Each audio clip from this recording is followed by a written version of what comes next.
네, 안녕하세요. 오늘은 이제 40번째 책을 소개하려고 하는데요. 40이라고 하는 숫자에 상당히 관심이 되죠. 뭐 유대인들은 뭐 40은 굉장히 중요한 그 의미를 부여하고 있죠. 뭐 예수님도 40일 동안 금식 기도하시고 하셨던 것을 우리가 봅니다만은, 그래서 40 금식 기도를 하는 분들이 굉장히 많습니다. 그래서 오늘은 기도 문제를 좀 다룬 책을 소개해드리고 싶습니다. 이 기도라고 하는 이 책, 이엠 바운주의 기도에 대한 책인데요. 이 책은 1권, 2권으로 되어 있습니다.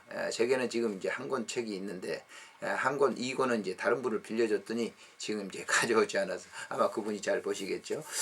그래서 저도 이제 기도 생활을 나름대로 이제 많이 해보려고 애도 쓰고 또 기도도 금식도 해보고 그런 기도를 해봤습니다만은, 한때는 이제 한 10여 년 전인 것가 생각이 됩니다. 기도가 과연 뭘까? 그래서 한 70여 권의 기도책을 이렇게 사서 쭉 구비해서 읽어봤는데, 뭐 다 그 기도라고 하는 것은 주관적인 거잖아요. 그렇기 때문에 각기 나름대로 이제 기도하신 분들이 자기의 주관적인 그런 체험에 글 쓰는 것들이 굉장히 많습니다.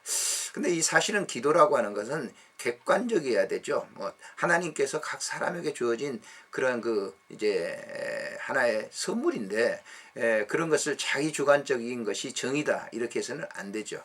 그래서 그런 기도를 객관적으로 완전히 이렇게 기도 전체를 이렇게 포괄적으로 다룬 책이 그 여러 권의 한 70여 권의 책 가운데 이엠 바운지의 이 책이 가장 잘 다루어졌다고 이렇게 저는 개인적으로 생각을 합니다. 이엠 바운즈는 뭐 아시겠지만은 에드워드 맥켄드리 바운즈는 1835년 8월 15일 미주리주 북동부 지역에서 태어났습니다.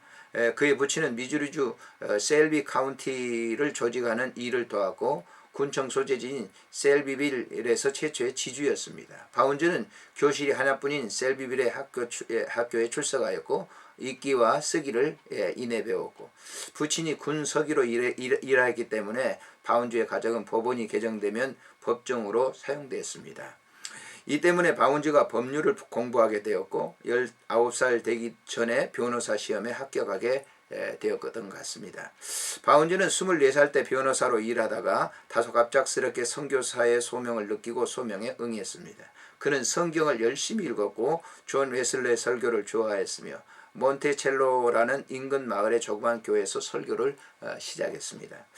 그는 남북전쟁 당시 군목으로 복무했고 전쟁 후에 감리교 목사로 목회했습니다. 또한 감리교의 잡지와 신문을 편집하기도 했는데 1894년 내시빌에서 은퇴한 후 19년의 여생을 도구와 지필, 순회 부흥사역에 일을 했으며 1913년에 이제 하나님의 부름을 받았다라고 하는데요.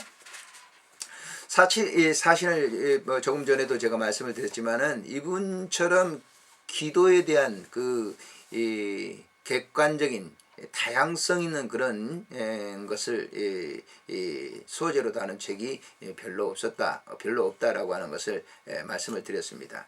그래서 이 책을 보게 되면 기도에 이제 아주 포괄적인 면을 다루고 있습니다. 그래서 한번 여러분들이 이 기도에 정진하고 또 기도를 깊이 있게 하고 싶다고 하면 이 책을 꼭 제가 일독을 권하고 싶습니다. 차례에 들어가서 보면은요, 제1권에 기도의 능력이 나옵니다. 기도는 사람이 필요하다. 기도의 사람이 필요하다. 우리의 두 번째는 풍족함은 하나님께 있다. 세 번째는 문자는 죽이는 것이다. 네 번째 피해야 할 재앙들. 다섯 번째 기도 가장 중요한 일이다. 여섯 번째 목회 성공의 비결은 기도다. 일곱 번째 기도에 많은 시간을 쏟아야 한다. 여덟 번째 모범적인 기도의 사람들. 아홉 번째 하루를 기도로 시작하라. 열 번째 기도와 경건의 일치. 11번째 경건의 모범. 12번째 마음의 준비가 필요하다. 13번째 은혜는 머리에서 나오지 않고 마음에서 나온다. 14번째 거룩한 열정이 필요하다. 15번째 거룩한 열정, 진정한 복음의 설교의 표지다. 16번째 많이 기도하는 것이 거룩한 열정을 얻는 조건이다. 17번째 기도는 영적인 지도자의 표지이다. 18번째 설교자에게 기도하는 교인이 필요하다. 19번째 기도의 큰 결과를 얻으려면 신중함이 필요하다. 20번째 기도하는 목회자가 기도하는 교인을 낳는다. 이 권에는 기도의 목적입니다. 기도가 근본 목적이다. 두 번째는 기도는 하나님의 뜻을 바꿀 수 있다. 세 번째는 기도에는 조건이 있다. 네 번째는 기도에 대한 태도다. 다섯 번째 기도를 대신할 수 있는 것은 없다. 여섯 번째 참된 기도의 특징. 일곱 번째 항상 기도하라. 여덟 번째 사람들은 기도하도록 부름을 받았다. 아홉 번째 진정한 기도의 가능성. 열 번째는 기도의 장애물. 11번째는 기도는 하나님의 자원 창고를 연다. 12번째 기도는 부흥운동을 뒷받침한다. 13번째 기도 그리스도께서 우리에게 기도하라고 명령하셨다. 여기 지금 중요한 것이 있는데요. 하나는 기도는 하나님의 뜻을 바꿀 수 있다라고 하는 얘기인데요. 여러 군데 보면은 하나님께서 기도를 이렇게 성도들에게 지도자들에게 시키죠. 그리고 그 기도를 들으시고 하나님은 그 기도대로 일하셨던 장면들이 많이 있습니다. 아브라함이 그렇고 모세가 바로 그런 것이죠. 모세는 하나님께 기도했고 하나님은 말씀으로 일하시는 현장을 이렇게 보여주신 것이죠. 그래서 저도 우리 교인들에게 그런 얘기를 합니다만은 우리는 기도로 일하고 하나님은 말씀으로 일하신다라고 하는 그런 의미겠죠. 제3권에는 기도와 기도하는 성도들, 구약에 기도하는 성도들, 두 번째 구약에 기도하는 성도들, 세 번째 기도의 사람 아브라함, 네 번째 위대한 중보자 모세, 다섯 번째 기도하는 선지자 엘리야, 여섯 번째 기도하는 왕 히스기야, 일곱 번째 기도하는 개혁자 에스라, 여덟 번째 기도하는 건축자 르헤미야, 아홉 번째 기도하는 아이 사무엘, 열 번째 기도하는 보로 다니엘, 11번째 기도를 믿는 죄인들, 12번째 기도의 선생 바울, 13번째 바울과 그의 기도, 14번째 바울과 그의 기도, 15번째 바울과 그의 기도의 요청, 16번째 바울과 그의 기도의 요청, 이렇게 되어 있습니다. 사실은 바울은 이렇게 보면 편지를 쓰는 곳곳마다 그 교회를 위해서 중보의 기도를 드렸던 것을 볼 수가 있죠. 그래서 바울은 사실은 부유하게 여러 사람들도 기도의 사람들이지만은 바울도 역시 특별히 기도의 사람이었다고 하는 것을 여기서 이렇게 강조하고 있습니다.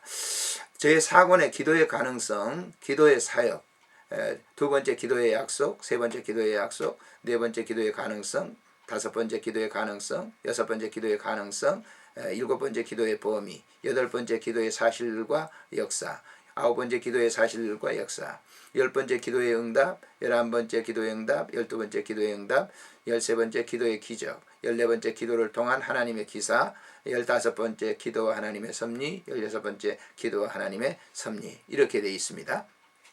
그래서 기도에 관한 것들을 이제 총괄적으로 다루고 있습니다. 제5번째 기도의 진실, 기도는 신성하고 고귀한 특권이다. 두 번째 기도는 사람의 빈곤을 하나님의 부여로 채운다.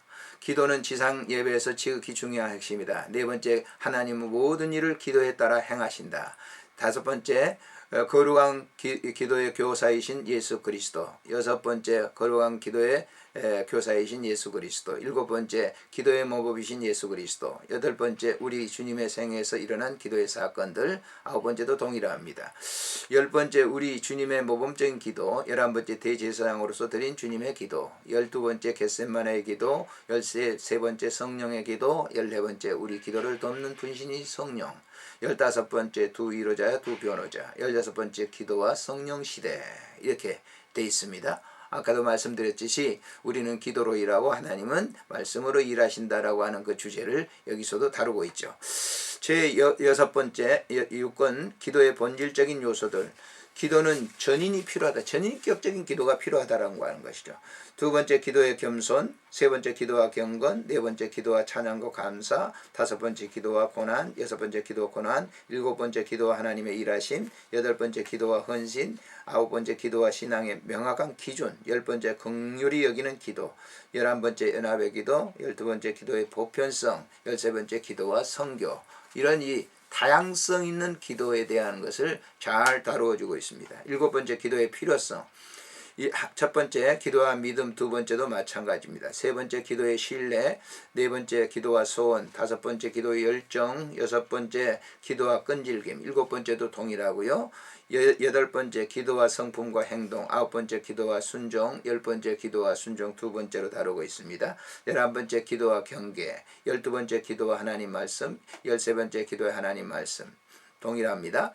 14번째 기도와 하나님의 집, 그래서 이러니 기도에 대한 완전한 그 믿음과 신뢰를 가지고 기도를 드린다라고 하는 것이죠. 여덟 번 제8권 기도의 무기. 첫 번째, 하나님께서는 기도가 필수적이라고 말씀하신다. 두 번째, 기도는 하나님께서 일하시도록 한다.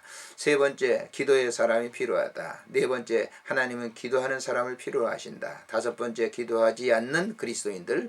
여섯 번째, 기도하는 사람들이 귀하다. 일곱 번째, 사역과 기도. 여덟 번째, 강단에서 기도가 없다. 아홉 번째, 설교를 위한 기도의 준비. 열 번째, 우리를 위하여 기도하라는 설교자의 외침. 11번째, 기도에 대한 현대적인 모범들. 12번째, 기도에 대한 현대 모범들이라고 하는.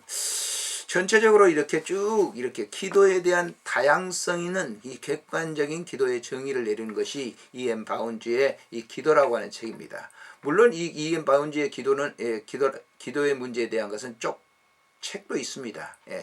조그맣게 책들이 이렇게 분류별로 나눠 있는데 이 기도의 1, 2권 이것이 전체 바운즈의 그 기도에 관한 것을 총괄하고 있다라고 하는 것이죠. 기도에 관심 있고 또 우리가 또 그리스도인이라고 하면 기도를 해야 되죠. 반드시 이 책을 읽으셔야만 합니다.